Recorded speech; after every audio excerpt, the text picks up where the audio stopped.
الحمدللہ وکفا والصلاة والسلام علی عبادہ الذین اصطفى خصوصا علی سیدنا و نبینا و شفیعنا احمد المجتبی محمد المصطفى وعلى آلہ واصحابہ ذوی الاجتباء والاہتداء وعلینا معہم ولہم وفیہم الی یوم الجزاء اما بعد فاعوذ باللہ من الشیطان الرجیم بسم اللہ الرحمن الرحیم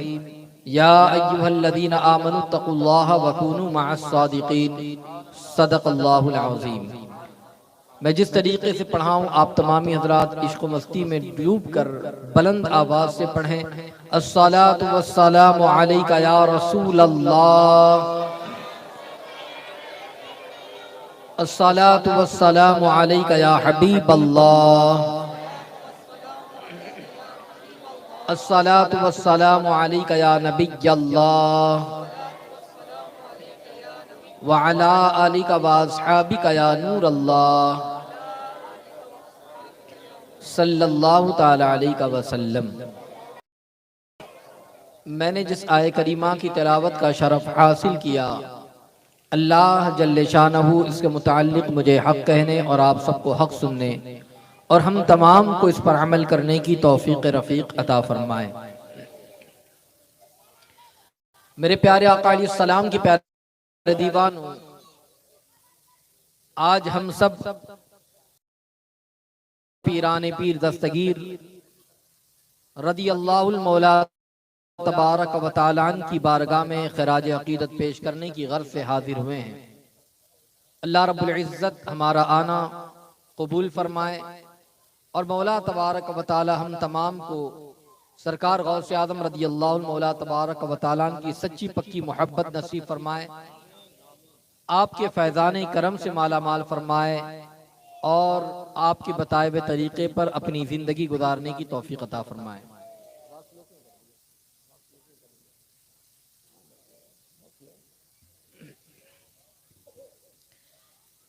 میرے پیارے آقا صلی اللہ تعالی علیہ وسلم کے پیارے دیوانوں، سرکار غوث اعظم رضی اللہ المولا تبارک و تعالی عنہ کی زندگی کو اگر ہم دیکھتے ہیں تو ہمیں پتہ چل جائے گا کہ حضور غوث اعظم رضی اللہ المولا تبارک و تعالی عنہ آپ ولیوں کے تاجدار ہے، آپ قطب الاقطاب ہے، پیران پیر روشن ضمیر ہے، مگر آپ ابتدائی حالات کا اگر جائزہ لیں، اگر آپ کی ابتدائی زندگی کا اگر مطالعہ کریں، بچپن کے حالات کو اگر ہم دیکھیں کہ کس طریقے سے سرکار غوث اعظم رضی اللہ تعالیٰ نے اپنی زندگی گزاری، اللہ کی عبادت اور اطاعت، حصول علم کے لیے قربانی، ماں باپ کی فرما برداری اور اسی کے ساتھ ساتھ آقا علیہ الصلوۃ والتسلیم کی سچی محبت، یہ تمام کی تمام چیزیں آپ کے اندر شامل تھی اور ایک جذبے کے ساتھ آپ فروغ علم کے لیے، آپ حصول علم کے لیے اور پھر اس کے بعد آپ نے اپنی جو زندگی گزاری ہے اس کی مثال دنیا تک پیش نہیں کیا جا سکتا۔ سرکار غوث اعظم رضی اللہ عنہ مولا تبارک و تعالی عنہ کی اگر زندگی دیکھیں، سرکار غوث اعظم کا مقام بہت ہی بلند و بالا ہے۔ آج ہم ان کا نعرہ بھی لگاتے ہیں، آج ان کی بارگاہ میں خراج عقیدت بھی پیش کرتے ہیں، آج ہم مدد کے وقت ان کو پکارتے بھی ہیں اور بلا شبہ اللہ کی عطا سے وہ دستگیری فرماتے بھی ہیں، اور جو مرید جہاں سے پکارے وہاں سے وہ دستگیری فرماتے ہیں۔ اور یہ بات یاد رکھیں کہ صرف اور صرف آپ کی محبت یہ دنیا کی حد تک ایسا نہیں کہ دنیا میں کام آ رہی ہے، بلکہ یہ محبت انشاءاللہ مرنے کے بعد بھی کام آئے گی، قیامت میں بھی کام آئے گی اور جنت تک بھی یہ محبت لے جائے گی۔ یہ بڑی عظیم محبت ہے۔ اولیاء سے محبت کرنا، اللہ کے نیک بندوں سے محبت کرنا، نیک بندوں سے عقیدت کرنا چاہیے، ان سے لو لگانا چاہیے، ان سے اپنے کو مضبوط کرنا چاہیے۔ مگر آپ دیکھیں اولیاء اللہ نے اپنی کس طریقے سے حصول علم میں، طلب علم میں، اللہ کی عبادت اور بندگی میں اور ریاضت کرتے ہوئے کس طریقے سے انہوں نے قربانیاں پیش فرمائی ہے، ذرا آپ اس کا بھی جائزہ لے تو ہمیں پتہ چل جائے گا۔ آج ہماری جو زندگی گزر رہی ہے، آج ہماری جو زندگی صبح و شام ہماری یوں ہی گزر رہی ہے، آج ہم عبادت سے دور ہوتے نظر آتے ہیں الا ماشاء اللہ۔ آج فرائض سے بھی ہمارے بہت سارے بھائیوں کا حال یہ ہے کہ ہم فرائض سے دور ہے، عبادت سے دور ہے، ذکر و اذکار سے دور ہے۔ اولیاء سے سچی اگر محبت ہے تو اولیاء اللہ کے فیضان کرم سے مالا مال اگر ہونا ہے تو ہمیں ان کی زندگی کو دیکھنا ہوگا کہ انہوں نے کس طریقے سے اپنی زندگی گزاری ہے، انہوں نے کس طریقے سے اپنے صبح و شام کو بتایا ہے، کس طریقے سے اللہ کی یاد میں لگے رہا کرتے۔ یہ ساری کے ساری چیزوں پر بھی ہماری نظر ہونی چاہیے۔ آپ کو پتا ہے غوث اعظم رضی اللہ عنہ مولا تبارک و تعالیٰ گیلان کے رہنے والے ہیں، اور حصول علم کے لیے جب انہوں نے اپنے اندر ایک عہد کیا کہ میں علم کو حاصل کروں گا اور علم کے حصول کے لیے میں سفر طے کروں گا۔ پتا ہے آپ کو اس زمانے میں بغداد معلی علم کی یونیورسٹی مانی جاتی تھی، لوگ دور دراز سے بغداد جایا کرتے، وہاں پر بڑے بڑے شیوخ موجود تھے، وہاں بڑے بڑے جامعات موجود تھے، وہاں بڑے بڑے مفتیان کرام موجود تھے۔ لوگ بغداد کے اندر جایا کرتے اور وہاں جانے کے بعد علم کو حاصل کرتے، علم کو سیکھتے۔ سرکار غوث اعظم پیران پیر دستگیر روشن ضمیر رضی اللہ تعالیٰ نے جب اس چیز کا عہد کیا کہ میں علم کے حصول کے لیے گیلان سے بغداد کا سفر طے کروں گا، یہ تقریباً 600-650 کلومیٹر کے فاصلے پر ہے گیلان سے بغداد، اور یہ اس زمانے کی بات ہے جب سفر کی اتنی سہولتیں نہ تھی، لوگ پیدل سفر کیا کرتے یا جس کے پاس سواری ہوتی سواری پر سفر طے کیا کرتے۔ اللہ اکبر، راستے میں رہزن کا الگ ڈر، راستے میں جنگل اور بیابان کا الگ خطرہ، جنگلی جانوروں کا الگ خطرہ، اگر زیادہ راہ ختم ہو جائے تو پھر ایک طرف سے الگ پریشانی، اور گویا کہ یہ سارے معاملات تھے، مگر حصول علم کے لیے ایک جذبہ، حصول علم کے لیے ایک اس طریقے کی جذبہ اور ایک اس طریقے کا معاملہ تھا کہ مجھے علم سیکھنا ہے، دینی تعلیم سے آشنا ہونا ہے۔ اس لیے آپ نے اپنے والدہ محترمہ سے اجازت طلب کی۔ پتہ ہے آپ کو ماں باپ اپنی اولاد سے بڑی محبت کرتے ہیں، ماں باپ اپنی اولاد سے بڑا پیار کرتے ہیں۔ کوئی ماں یہ نہیں چاہتی کہ میرا نور نظر مجھ سے دور ہو جائے، میرا لخت جگر مجھ سے دور ہو جائے یا اپنی نظروں سے اوجھل ہو جائے۔ کوئی ماں باپ یہ نہیں چاہتے۔ والد کا سایہ تو سر سے اٹھ چکا تھا، والد محترمہ، اور اس موقع پر آپ کی والد محترمہ کی عمر 78 سال ہے، 78 ایئرز، اللہ اکبر۔ اب ایسے موقع پر ایک ماں کی یہ تمنا ہوتی ہے کہ میرا بچہ میرے پاس رہے، نگاہوں کے سامنے رہے، تاکہ وہ میرا سہارا بنے، وہ میری نگاہوں کے سامنے رہے۔ غوث اعظم رضی اللہ عنہ تعالیٰ اس موقع پر اپنی والدہ سے اجازت طلب کر رہے ہیں حصول علم کے لیے، دینی تعلیم کے لیے، اور ماں باپ بھی اس طریقے سے رہا کرتے تھے کہ وہ ساری چیزوں پر علم کو، دین کو، اسلام کو اور اللہ تبارک و تعالیٰ کے مقدس دین کو فوقیت دیا کرتے۔ ہر معاملے کے اندر وہ دین کو فوقیت دیا کرتے، ہر معاملے کے اندر وہ دین کو آگے رکھا کرتے تھے۔ یہی وجہ تھی جب ماں سے اجازت طلب کی گئی تو والدہ محترمہ نے خوشی سے اجازت عطا فرمائی ہے، بیٹے تم علم حاصل کرنے کے لیے جانا چاہتے ہو جاؤ،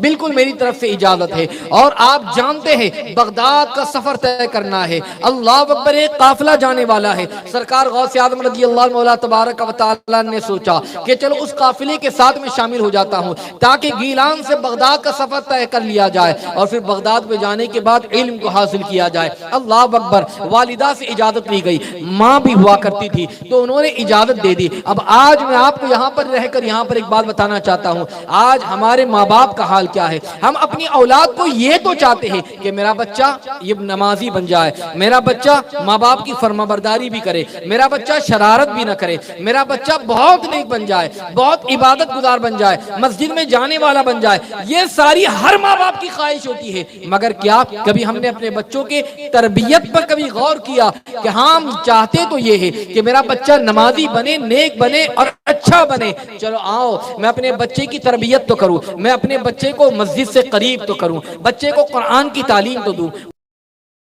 آشنا تو کراؤں، بچے کو یہ تو بتاؤں بیٹے دیکھو اللہ تعالیٰ کی عبادت کرنا ہے تو ہمیں بزرگان دین کی زندگی کو دیکھنا ہے، آقا علیہ الصلوۃ والتسلیم کی زندگی کے واقعات ان کو بتایا جائے۔ ہم کوشش تو کرتے ہیں کہ بچے نیک بنے، مگر ماں باپ ان کی تربیت میں کوتاہی کرتے ہیں۔ جس طریقے سے توجہ دینی چاہیے بچپن کے اندر وہ توجہ نہیں دیتے ہیں، پھر جب بچہ پروان چڑھتا ہے، وہ جوانی کی دہلیز پر قدم رکھتا ہے، اور پھر اس کے بعد جب برے لوگوں کی سنگت اور صحبت اختیار کر لیتا ہے، اور پھر کبھی نہ جو ہے ماں باپ کی نافرمانی کرتا ہے، کبھی اس کی زبان جو ہے وہ دراز ہو جاتی ہے، کبھی وہ گالیاں بکتا ہے، کبھی برے لوگوں کی صحبت اختیار کرتا ہے، راتوں کو پھر وہ گھروں سے غائب ہو جاتا ہے، پھر پریشان ہو جاتے ہیں، ارے میرا بچہ میری سنتا نہیں ہے، میرا بچہ میری مانتا نہیں۔ میں ماں باپ سے بھی کہنا چاہوں گا، کاش اگر یہ چاہتے ہیں کہ بچہ ہمارا نیک بنے اور بچہ والدین کا فرما بردار بنے، تو اس لیے ہمیں توجہ دینی ہوگی، ان بچوں کی تربیت پر توجہ دینی ہوگی، ان کے اخلاق پر توجہ دینی ہوگی، انہیں سیدھی راہ کی طرف گامزن کرنا ہوگا۔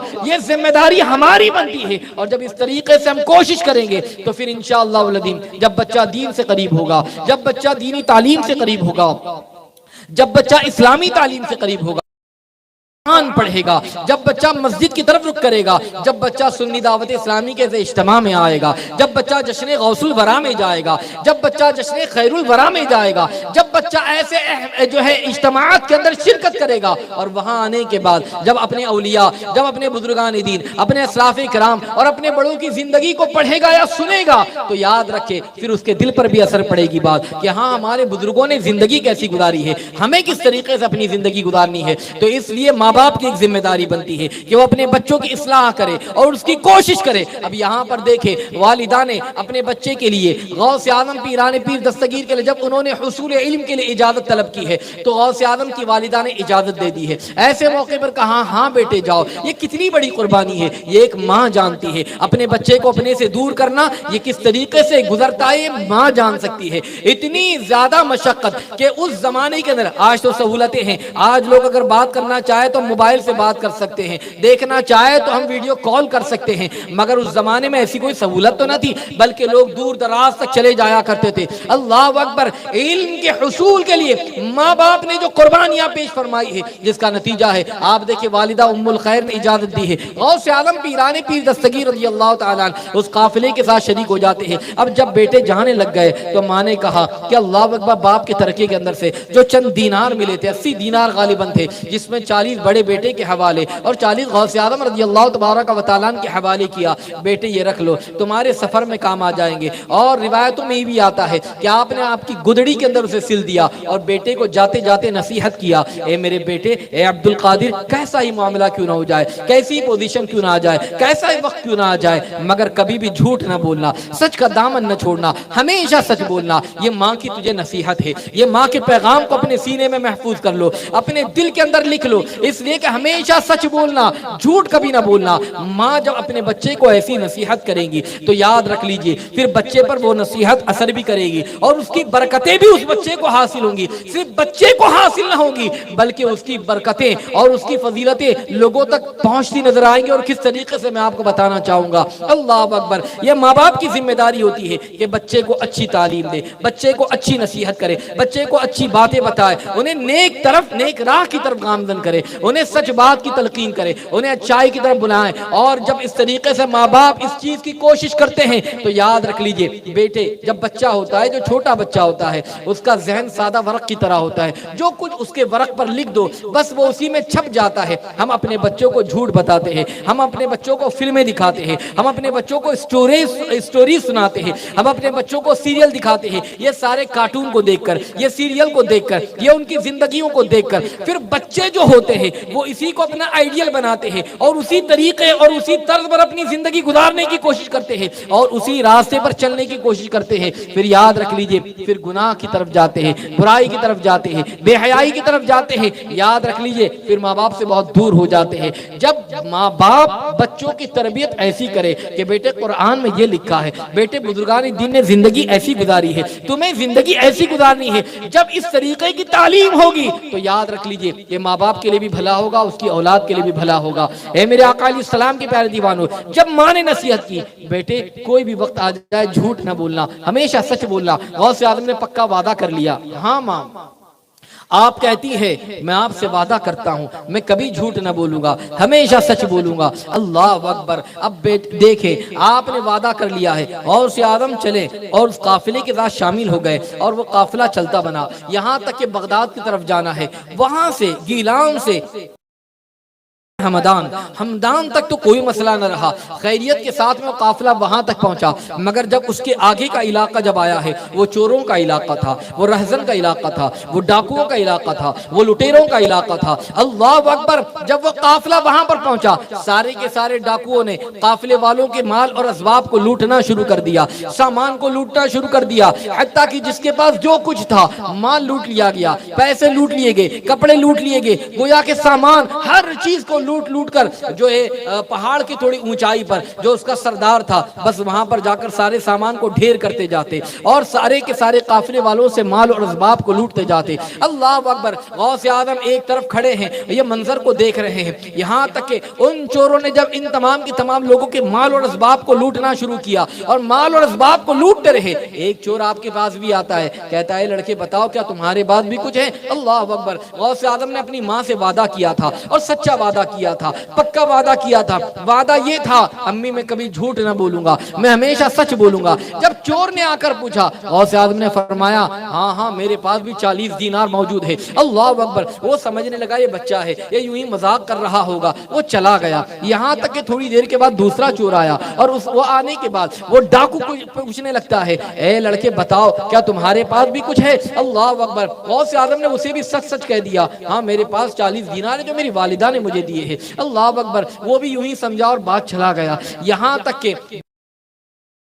قافلے والوں سے لوٹ لیا گیا اور لوٹ کر وہ ڈاکوؤں کے سردار تک پہنچا دیا گیا۔ اب وہ سارے کے سارے چور اور ڈاکو مل کر ان تمام کے تمام مال اور اسباب کو تقسیم کر رہے ہیں، بانٹ رہے ہیں، لوگوں تک دے رہے ہیں۔ یہاں تک کہ بات نکلی، ایک چور نے کہا کہ ابھی بھی ایک لڑکے سے ملاقات ہوئی تھی، جب ہم نے اس سے پوچھا وہ کہتا ہے 40 دینار میرے پاس ہے۔ دوسرے ڈاکو نے اس بات کے حوالے سے کہا ہاں میں نے بھی پوچھا تھا اور وہ لڑکا یہ کہہ رہا ہے کہ میرے پاس 40 دینار ہے۔ یہ بات تو کہہ رہا ہے، چوروں سے ڈاکوؤں سے اپنا مال لوگ چھپاتے ہیں اور یہ لڑکا ہے جو اس طریقے کی بات کرتا ہے، ہمیں یقین تو نہیں آتا، پتہ نہیں یہ سچ کہتا ہے یا جھوٹ کہتا ہے۔ اللہ اکبر! وہ ڈاکوؤں کا جو سردار تھا، اس سردار نے کہا اگر واقعی ایسی بات ہے تو اس لڑکے کو میرے پاس لے آؤ۔ شیخ عبد القادر جیلانی کو اس ڈاکو کے سردار کے پاس لے جایا گیا۔ غوث اعظم ابھی بچپن کا عالم ہے، حصول علم کے لیے آپ نکلے، ماں باپ کی تربیت کا نتیجہ دیکھیں، ماں باپ کی اچھی تعلیم کا نتیجہ دیکھیں، ماں باپ کی اچھی نصیحتوں کا نتیجہ آپ دیکھیں کہ جب غوث اعظم رضی اللہ مولا تبارک و تعالیٰ کو وہاں پر لے جایا گیا، ڈاکو کے سردار نے پوچھا اے لڑکے بتاؤ کیا تمہارے پاس بھی کچھ ہے؟ آپ نے فرمایا ہاں میرے پاس 40 دینار ہے۔ 40 دینار ہے۔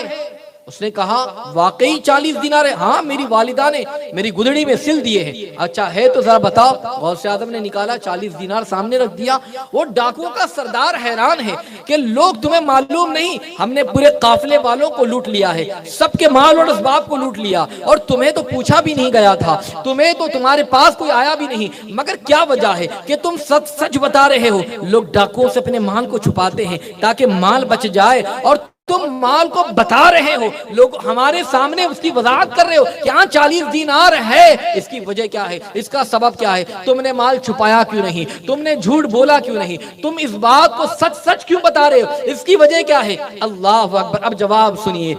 سرکار غوثیت مآب ارشاد فرماتے ہیں اے رہزنو، اے ڈاکوؤں سنو، یہ 40 دینار میری والدہ نے مجھے دیے تھے، نصیحت کی تھی بیٹا جھوٹ نہ بولنا، سچ بولنا۔ میں نے اپنی ماں سے سچا وعدہ کیا تھا، میں جھوٹ نہ بولوں گا، میں ہمیشہ سچ بولوں گا۔ صرف اور صرف ان 40 دینار کی وجہ سے میں اپنے ماں کے وعدے کو جھٹلا دوں؟ ماں کے ساتھ جو وعدہ کیا وہ وعدہ خلافی کر دوں؟ یہ 40 دینار کے عوض یہ گوارا نہیں ہو سکتا، اس لیے کہ میری ماں کا مقام بلند ہے اور میں نے ان سے جو وعدہ کیا ہے میں اس وعدے کے خلاف کبھی نہیں کر سکتا، اس لیے جو کچھ بھی میں نے کہا یہ سب سچ کہا ہے۔ اور ماں کی یہ نصیحت تھی بیٹے جھوٹ نہ بولنا، اللہ دیکھ رہا ہے، ہمیشہ سچ بولتے رہنا۔ جب میری ماں نے کہہ دیا ہے اس لیے میں اپنی ماں سے کیے ہوئے وعدے کو کبھی بھی جھٹلا نہیں سکتا۔ وہ ڈاکوؤں کے سردار کے دل پر یہ بات ایسی اثر کر گئی کہ اللہ اکبر! وہ کہتا ہے اے نوجوان لڑکے، جب تو نے اپنی ماں سے جو وعدہ کیا ہے تو اس وعدے کے خلاف کام کرنے کو گوارا نہیں کرتا، تو ہمارے رب نے ہمیں جو چیز کا حکم دیا ہم تو اس کے خلاف کام کر رہے ہیں۔ ہم تو لوگوں کے دل کو دکھا رہے ہیں، لوگوں کے مال و سامان کو لوٹ رہے ہیں، ہم تو سارے کے سارے لوگوں کے اسباب کو لوٹ رہے ہیں، ہم نے تو کبھی اس وعدے کا خیال نہیں رکھا۔ اللہ اکبر، یہ بات ایسی اثر کرتی ہے کہ ڈاکوؤں کا سردار جو ہے وہ فوراً غوث اعظم سے کہتا ہے مجھے معاف کر دیجئے، آپ کی بات میرے دل پر اثر کر گئی ہے، اب مجھے معاف کر دیجئے، میں آپ کے ہاتھ پر توبہ کرتا ہوں، مجھے آپ توبہ کرائیے اور کلمہ پڑھا دیجئے۔ اللہ اکبر، غوث اعظم کی بارگاہ میں وہ تائب ہوتا ہے، کلمہ پڑھتا ہے۔ اب جتنے چور اور جتنے رہزن اس کے ساتھ ساتھ موجود تھے، جب اپنے سردار کو اس طریقے سے توبہ کرتا ہوا دیکھا، تائب ہوتا ہوا دیکھا، تو سب نے کہا کہ جب تک کہ برے کام کے اندر آپ ہمیں حکم دیتے تھے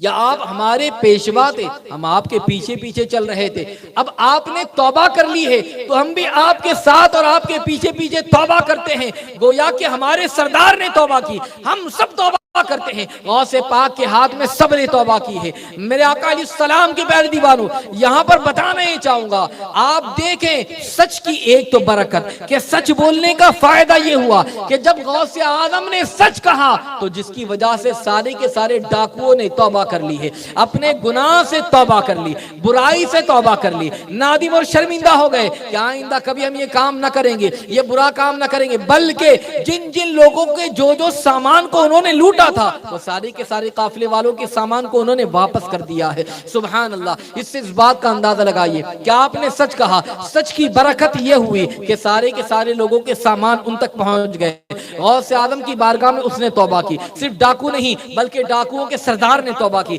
سارے کے سارے ڈاکوؤں نے توبہ کر لی ہے اور سچے دل سے تائب ہو گئے، سچے دل سے مسلمان ہو گئے۔ آپ کو ماننا پڑے گا، سچ کہا غوث اعظم نے، جھوٹ سے اجتناب کیا، اس کا فائدہ آپ نے دیکھا۔ آج ہم لوگ یہ کہتے ہیں کاروبار کرتے ہیں، جھوٹ بولتے ہیں، بھائی بھائی ایک دوسرے سے جھوٹ بول رہا ہے، بیٹا باپ سے جھوٹ بول رہا ہے،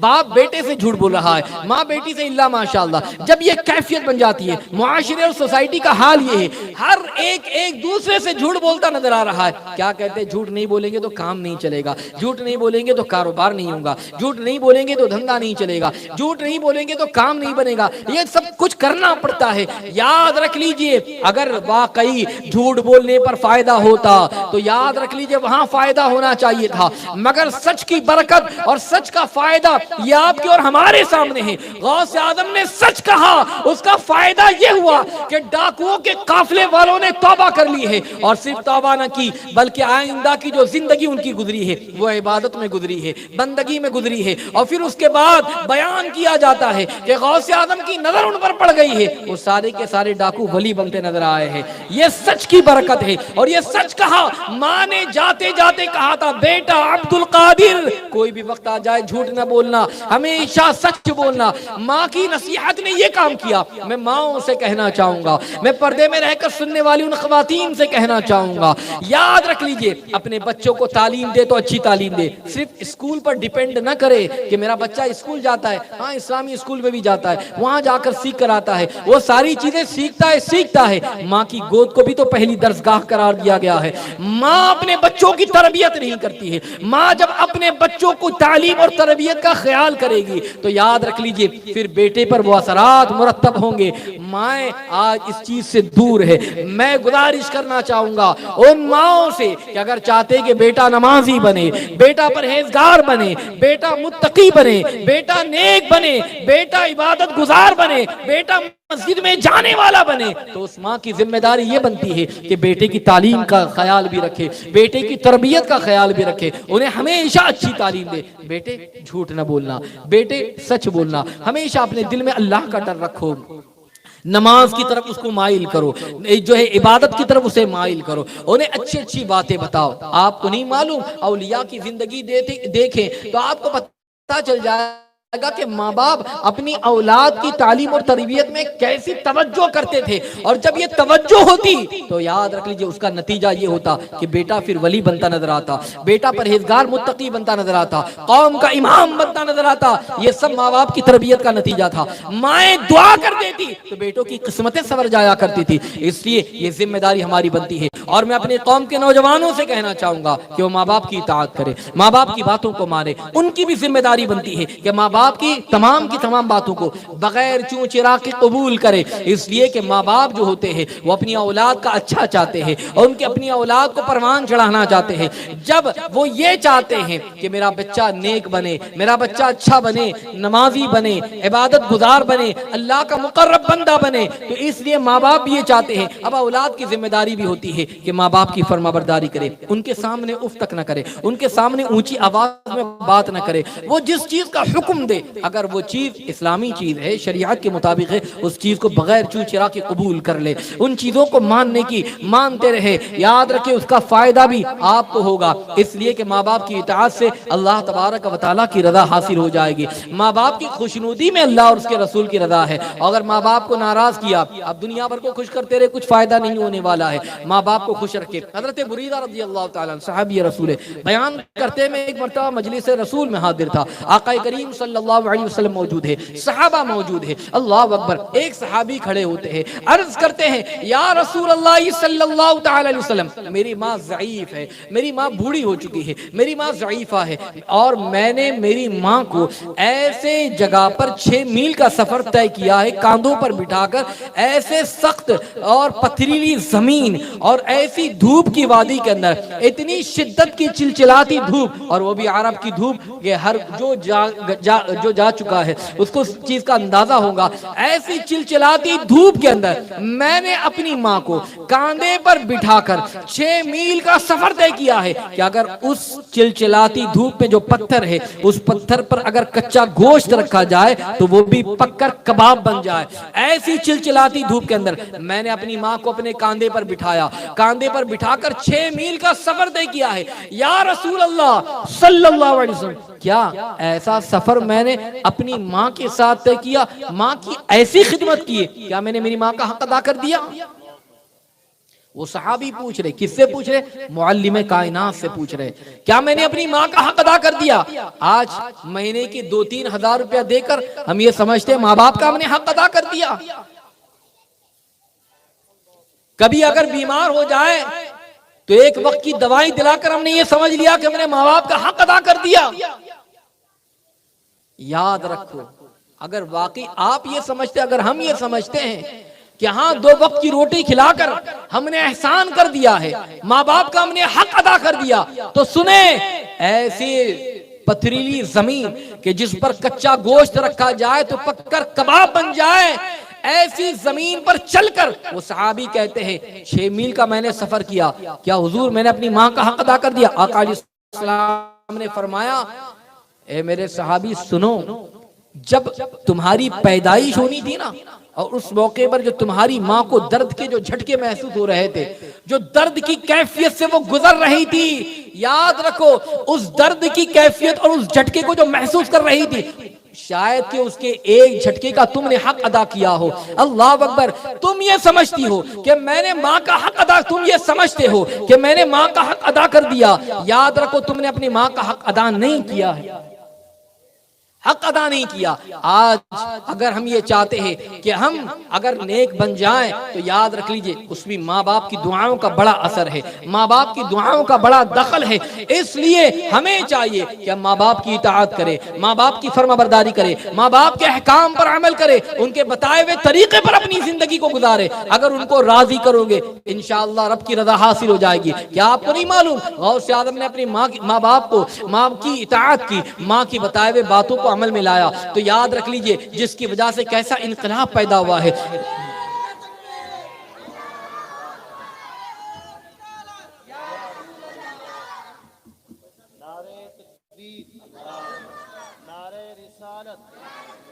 نعرہ رسالت، جشن غوث الورا، جشن غوث الورا، عشق و محبت، عشق و محبت، عشق و محبت، عشق و محبت، نعرہ تکبیر، نعرہ رسالت۔ جو حضرات پیچھے بیٹھے ہیں، سامنے کرسیاں خالی ہیں، میں ان سے ادباً گزارش کرتا ہوں کہ وہ قریب قریب تشریف لائیں، چھوٹے بچوں کے لیے سامنے جگہ خالی ہے۔ درود شریف پڑھے ایک مرتبہ۔ اللہم صلی وسلم وبارک علی سیدنا مولانا محمد النبی الامی الحبیب العالی القدر العظیم الجاہ وعلی آلہ وصحبہ وبارک وسلم صلو علیہ۔ صلاۃ و سلام علیکہ یا رسول اللہ صلی اللہ تعالی علیہ وسلم۔ تو سرکار غوث اعظم پیران پیر دستگیر رضی اللہ مولا تعالیٰ عنہ کی زندگی سے بھی ہمیں سبق مل رہا ہے کہ کس طریقے سے ماں سے کیے ہوئے وعدے کو آپ نے پورا کیا۔ کاش ہم غوث اعظم کا نعرہ لگائیں، ان سے محبت کی بات کریں، ان سے عقیدت کی بات کرتے ہیں۔ اگر واقعی سچی عقیدت ہے غوث اعظم پیران پیر دستگیر سے، تو دیکھو ان کی زندگی انہوں نے کیسی گزاری ہے، کیسے ماں باپ کی باتوں پر عمل کیا، ماں کے احکام پر عمل کیا، ماں سے جو سچا وعدہ کیا، اس وعدے کو آپ نے پورا کیا، جس کا نتیجہ بھی آپ نے دیکھا۔ اگر آج ہم یہ چاہتے ہیں کہ ہماری زندگی بھی کامیاب ہو جائے، غوث اعظم کے فیضان سے مالا مال ہو جائے، تو ہمیں بھی چاہیے کہ غوث اعظم نے جو زندگی گزاری ہے، ہم ان تمام کے تمام باتوں پر عمل کرتے ہوئے اپنی زندگی گزارنے کی کوشش کریں، ان کی سیرت طیبہ کا مطالعہ کریں اور اپنی عملی زندگی میں اسے شامل کرنے کی کوشش کریں، انشاءاللہ کامیاب ہو جائیں گے۔ ماں باپ کی بھی ذمہ داری ہے کہ وہ اپنی اولاد کی تربیت کا خیال رکھے، ان کو اچھی تعلیم دے، صحیح تعلیم دے، اولیاء اللہ سے قریب کرے، اولیاء اللہ کے فیضان کرم سے مالا مال کرنے کے لیے انہیں اولیاء اللہ کی زندگی کو پڑھائیں اور ان کو سکھائیں، ان کو بتائیں کہ دیکھو بیٹے غوث اعظم نے کیسی اپنی زندگی گزاری ہے، غوث اعظم کی زندگی کو تم پڑھو، دیکھو غوث اعظم رضی اللہ تعالیٰ نے حصول علم میں کیسی کچھ قربانیاں پیش فرمائی ہے۔ اس طریقے سے جب اپنی اولاد کو ہم بتائیں گے تو پھر یاد رکھ لیجئے بیٹے کے دل میں اولیاء کی محبت پیدا ہوں گی، بیٹے کے دل میں اللہ اور اس کے رسول کی محبت پیدا ہوں گی۔